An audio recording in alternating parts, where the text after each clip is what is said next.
Hello there guys, and welcome back to a brand new Star Wars Squadrons video. Over the last couple of months I've gone over a ton of news about the game, talking about my excitement for it and thinking about what they could add if we ever get post-launch content. What I haven't really done though is express my concerns for the game, and yes, I do have some, and in this video I will go over my main three in some detail from smallest to biggest.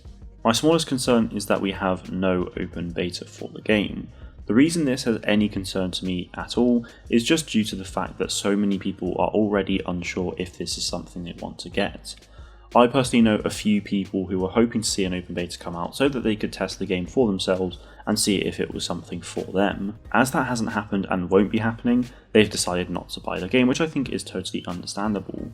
Things could obviously change when the game releases. If the reviews are great and they think the gameplay looks really good, then they may consider it once again. However, others will straight up just not make the purchase.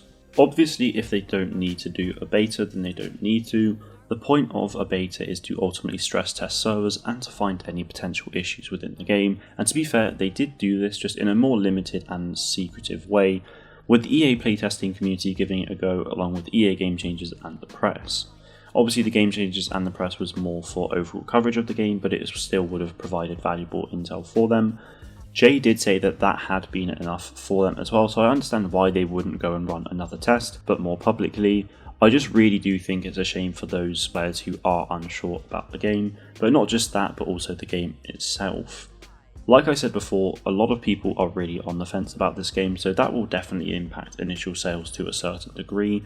Having said that, a lot of people who are already looking forward to the game, like myself, and for those who are unsure but still pre-ordered anyway, if they got to play a beta, then they could have ended up not really enjoying the game and therefore cancelling their pre-order, so in a way it's kind of better that they didn't for them.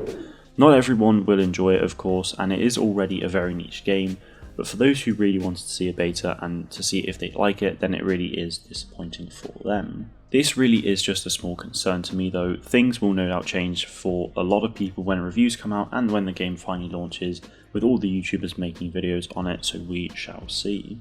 The next concern of mine definitely takes a big step up from the last, and that is due to the lack of private matches in Star Wars Squadrons. We already know that there are no plans for them currently, as they are waiting to see how the game goes before they even think about adding post-launch content, but right now, as the game is yet to release, we just don't really know if that will ever happen.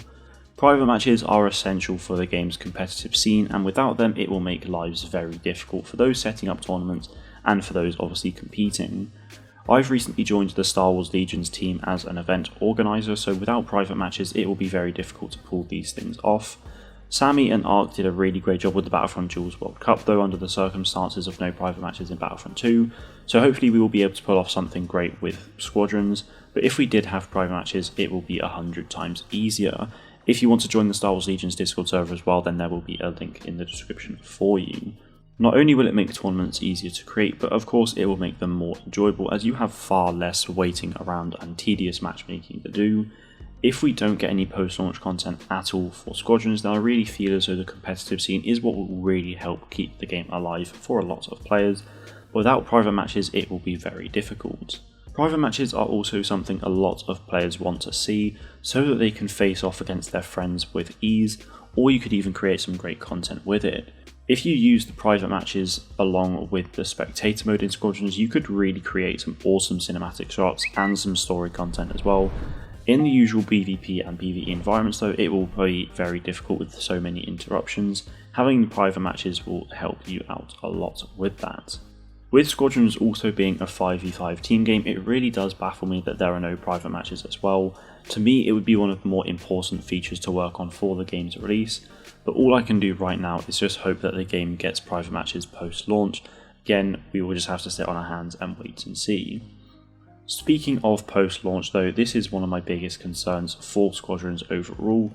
The reason for this is because there are currently no plans for content after the game's release. That said, Ian has stated that if there's a really great reception for the game, and if it sells well, then they may well consider it. For the sake of it, let's just assume that there won't be any post-launch content. So that means you have 8 starfighters, 2 modes, 6 maps, along with vast customization, a campaign, and a bit more. For the start of the game, I think this is absolutely fine, and I have no doubt that people will enjoy these for many months to come. However, after these few months are up, I think a lot of people will slowly start to drop off, and after around 6 to 8 months, maybe pushing it a little further, I think you really would then struggle to find games. The only mode in the game that seems fully replayable to me is Fleet Battles. Dogfight will no doubt be a lot of fun, however after a few games you will likely get quite tired of it. Fleet Battles on the other hand I have no doubt will be far more enjoyable for far longer, but if you only ever have these two modes in the game along with those same 6 maps, then I really do think that in the long run you will get quite bored and tired of playing this over and over again. Sure, EA will already have the money from the sales of the game, so a lot of people say oh they probably won't care, but they will very likely see the community die down a lot, and I think that really would be a problem for everyone. Adding post-launch content, even if it was once every 2 to 3 months, I think would go a long way for this game. There really is a huge amount of potential, whether it's new story content, new modes, new customization options, new starfights, new maps, or whatever else. These pieces of content could really change everything up about the game and keep it fresh for years to come, which is something I really do hope for. Right now, as a passionate Star Wars gamer, we don't really have a lot right now.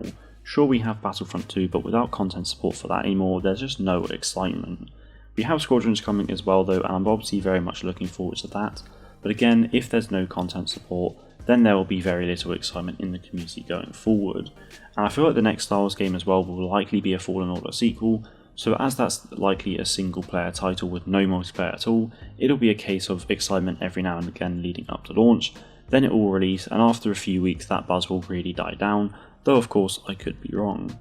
Over the coming years there will of course be new announcements of new Star Wars games. EA have said they want to double down as well, which is promising news, but it really is tough at the moment. I really do hope that Squadrons goes on to be a success so that we can hopefully get post-launch content, but ultimately we will have to wait and see how things go. Whilst I'm very excited for Squadrons to release, I'm also very nervous because I really do want content going forward to keep the game alive and the community abuzz for over a year at the very least. This video has certainly been the more pessimistic side of me, but I do think that it's important for me to express these concerns to you. That is it from me today guys, thank you all very much for watching and may the force be with you always.